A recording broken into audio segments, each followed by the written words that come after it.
Halo guys, balik lagi dalam channel gua. Mungkin kalian sering mendengar dengan kata-kata jimat, yang konon cerita jika pengguna jimat tersebut akan terlindungi dari segala mara bahaya. Namun untuk video gua kali ini, gua mau ngebahas tentang jimat yang terbuat dari janin bayi manusia, yang konon cerita jika dipergunakan akan membawa keberuntungan dan kekayaan bagi si pemakai. Tanpa berlama-lama lagi, yuk mari kita simak videonya.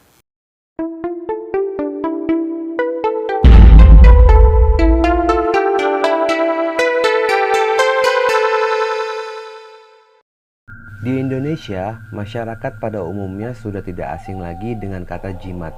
Ada yang berupa benda seperti keris, batu, atau tombak. Bahkan ada juga yang berupa tulisan raja. Bahkan ada suku-suku Indonesia menggunakan jimat dari sisa-sisa hewan seperti tulang, taring, ataupun kulit. Semuanya berharap jika menggunakan jimat tersebut akan mendapatkan keberuntungan, kejayaan, dan keselamatan. Hanya jimat yang akan gue bahas kali ini, jimat yang terbuat dari janin manusia, yang memang secara real dari bayi yang keguguran alami atau sengaja diaborsi. Asal usul dari kemunculan adanya jimat janin bayi ini terjadi pada abad ke-15. Ada seorang prajurit dari kerajaan Thailand. Seperti yang kalian tahu, jika seorang prajurit harus siap sedia berperang ketika ditugaskan oleh rajanya. Tapi pada zaman itu seorang prajurit bukan hanya dituntut kekuatan fisik, namun juga dituntut kekuatan magic yang harus dimiliki oleh setiap prajurit. Pada saat itu, istri seorang prajurit kerajaan meninggal dunia dalam keadaan hamil. Lalu janin bayi di dalam sang istri dikeluarkan dan dia pun melakukan ritual. Kemudian janin itu dikeringkan hingga mengering. Setelah janin itu mengering, janin digunakan oleh sang prajurit ketika dalam peperangan. Dan dia merasa ketika dia memakai jimat janin bayi itu, merasa keberaniannya, kesaktiannya, keselamatannya pada saat di medan perang itu sangat teruji.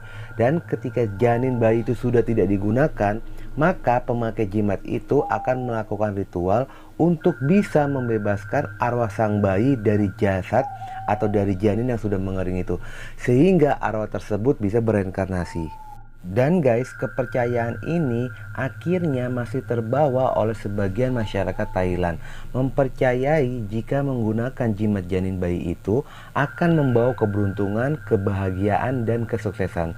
Mungkin jika dibandingkan dengan di Indonesia, jimat janin itu seperti jenglot atau boneka tuyul yang memang dipercaya jika menggunakan jimat itu akan membawa kekayaan. Jadi guys, cara membuat jimat janin bayi itu, jika ada seorang wanita yang hamil atau yang keguguran aborsi atau yang meninggal pada saat hamil, maka janin itu akan diambil lalu dibacakan mantra dan dimasukkan roh ke dalam janin tersebut.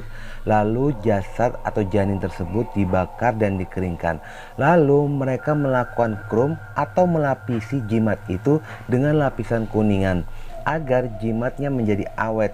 Setelah itu diberikan kepada yang membutuhkan jimat.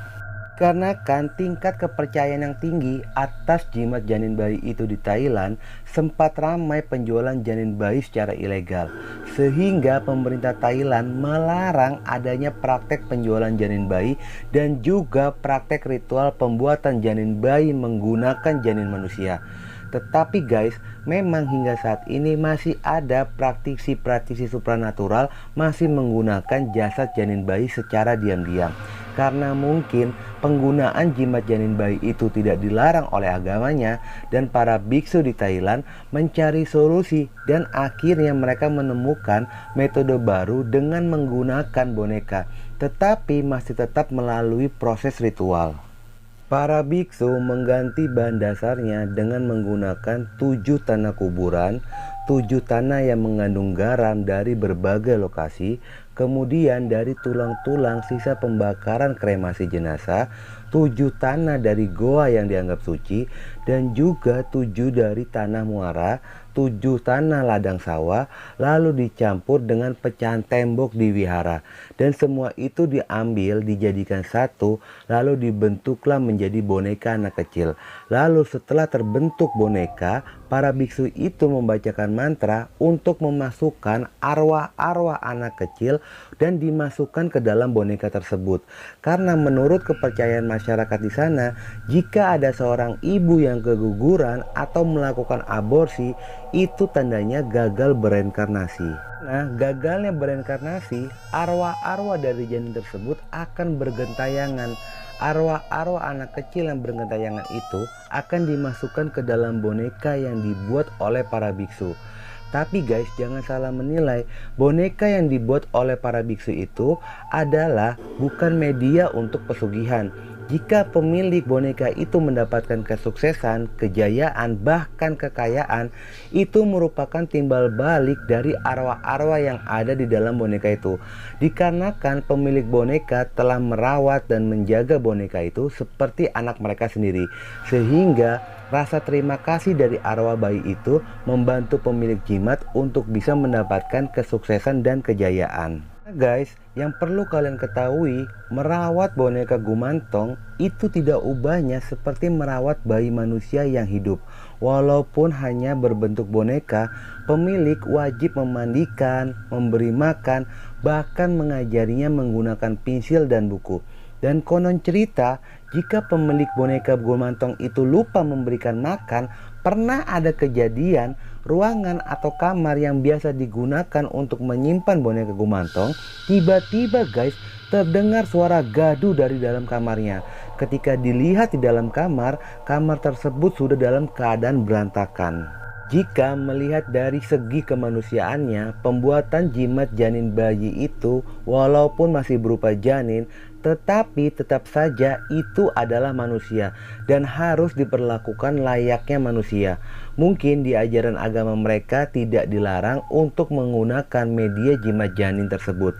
Tetapi untuk agama Islam, apa yang dilakukan itu adalah perbuatan syirik atau mempersekutukan Tuhan.